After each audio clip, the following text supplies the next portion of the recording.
사실은 제가 입사를 하고 나서 광고비도 뭐도 아무것도 없었거든요. 제가 썼던 모든 포스팅이 다 상위 노출에 걸리면서 한 달 동안 매출이 우선은 1억이 올랐어요. 안녕하세요. 저는 주식회사 덴탈 블랙필름 대표 박가연입니다. 저희 주식회사 덴탈 블랙필름은 무삭제 라미네이트 블랙필름을 제조하고 각 치과에 납품을 하고 더 나아가 해외까지 수출을 진행을 하고 있는 기업입니다. 블랙필름은 안정성과 신미성을 다 갖추고 있는 제품이고, 아무래도 무삭제 라미네이트는 일생에 한 번뿐인 시술이기 때문에 소비자 입장에서는 나만을 위한 서비스, 나만을 위한 의료진, 이런 게 좀 상당히 중요하게 생각을 하는 것 같아요. 그래서 저희는 제작 방식이라든지 재료, 서비스, 의료진, CS까지 모든 걸 다 철저하게 관리를 하고 있습니다. 우선 저희 주식회사 덴탈 블랙필름은 한국에서는 서울 강남에 위치한 2D 치과 한 곳에 납품을 진행을 하고 있고, 해외 쪽으로는 일본과 미국 진행 중에 있는데요. 일본은 일단 나고야에 런칭이 완료된 상태고, 이번 연도 말에 도쿄 지점이 런칭이 될 예정입니다. 아마 일본 내에서 대대적인 무삭제 라미네이트 변동이 일어나지 않을까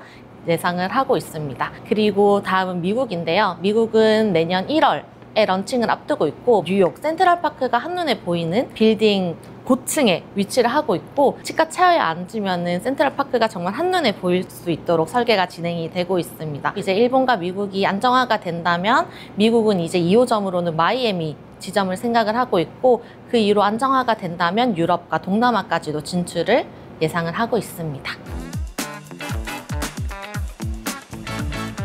무삭제를 강조하는 이유는, 무삭제라고 하는 게 시술을 할 때도 무삭제로 시술을 하지만 나중에 제거를 할 때도 자연치 무삭제로 진행이 되기 때문에 그런 부분이 무삭제의 강점이라고 할 수 있는 것 같아요. 옛날에는 연예인들 분들이 많이 라미네이트를 했다면 요즘에는 자기 관리를 조금 철저하게 하시는 일반인 분들까지도 많이 시술을 하고 계신 것 같아요. 마케팅 쪽에서는 제가 지금 광고를 처음 시작을 했을 때는 아마 3, 4년 전이 될 것 같은데요. 그때는 정말 일반인들조차 다 뜯어 말리는 수준의 라미네이트였다면, 지금은 누구나도 후기성 글도 정말 많이 볼 수가 있고, 치과에서도 무삭제 라미네이트라고 당당히 말할 수 있는 그런 마케팅적으로 많이 변화가 일어나고 있는 것 같아요. 사실 저는 경남대학교에서 영어학을 전공을 한 그냥 문과생이었는데요. 제가 SNS를 너무 좋아하다 보니까 첫 직장은 프랜차이즈 회사의 본사의 마케팅팀 막내로 입사를 하게 되었어요.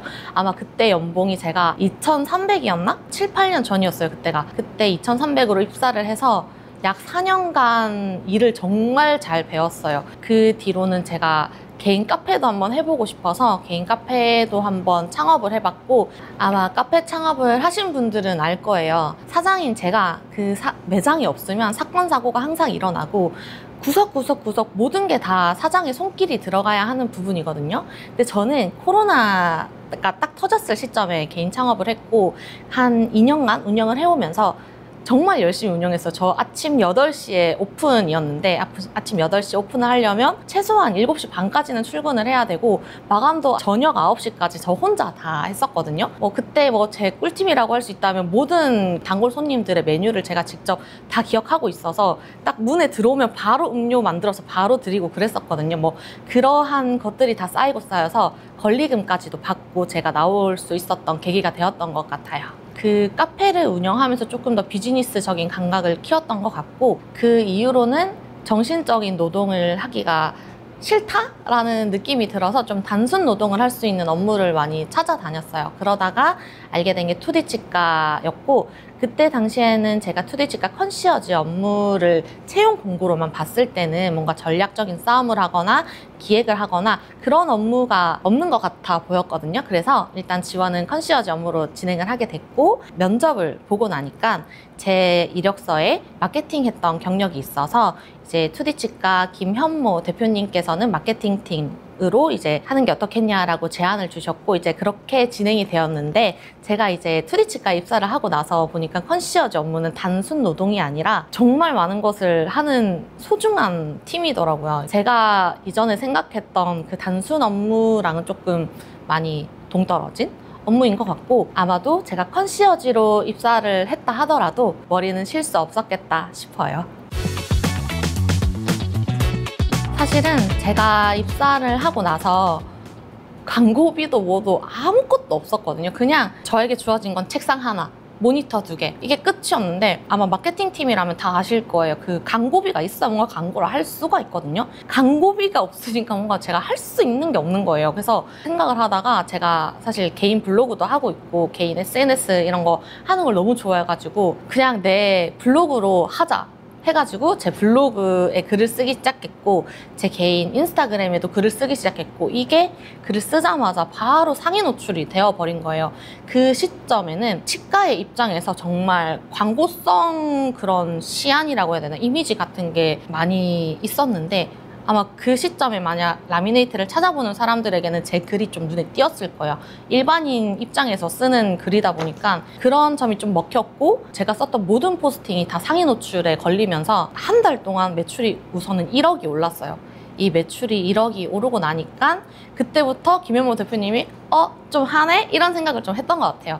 그때부터 광고비가 우선은 처음 시작은 월 500만 원으로 측정이 돼서, 제가 월 500만 원으로 그러면 최대한 뭔가를 해볼 수 있는 걸 해보겠다 해서 500만 원을 줬더니 1억이 또 오르고, 그럼 제가 들어와서 입사를 해서 또 2억이 올랐잖아요. 그 시점에 연봉 협상이 한 번 더 이루어졌고, 그렇게 됐더니 2D치과 원장님께서 광고비를 쓸 수 있는 금액을 쫙 정해줬어요. 전달 매출 대비 다음 달 광고비는 얼마 이렇게 쓸 수 있어 라고 정해줬고, 이제 그 광고비가 사실 파이가 많이 커졌어요. 처음 시작은 3천만 원부터 5천만 원까지도 제가 늘려갔었거든요. 이 뜻은 그 전달 매출이 많이 나왔다라는 거겠죠. 광고비를 5천까지 쓰게 됐다는 건 아마 이 업계에 계신 분들은 다 아실 거예요. 얼마나 대단한 일인지. 저희 2D치과는 월 매출이 4배가 올랐고 순수익은 8배가 올랐어요. 그 시점에 현모 대표님이 이제 우리 블랙필름을 글로벌로 알려보자라고 제안을 주셨고, 사실 저도 무서웠거든요. 저도 커리어 우먼 이런 거 꿈꾸기만 했었지, 내가 진짜 대표가 되면 모든 걸 다 책임을 져야 되는 입장이기 때문에 사실은 망설였지만, 막대한 투자금도 있겠다, 아이템도 있겠다, 망설일 이유가 없겠다라는 판단이 들어서 그럼 제가 해볼게요 라고 말씀을 드렸고, 그때부터 뭔가 일사천리로 다 진행이 된 거예요. 막 눈 깜짝 해보니까 지금 나고야 런칭 됐고, 일본 도쿄 원장님, 미국 원장님 교육까지도 다 마무리가 되었어요. 성과를 누리면 시간적인 자유랑 경제적인 자유를 제가 누릴 수 있을 거라고 생각을 했어요. 대표가 되면 그렇게 될 거라고 생각을 했거든요. 근데 막상 되고 나니까 제 시간이 없어요.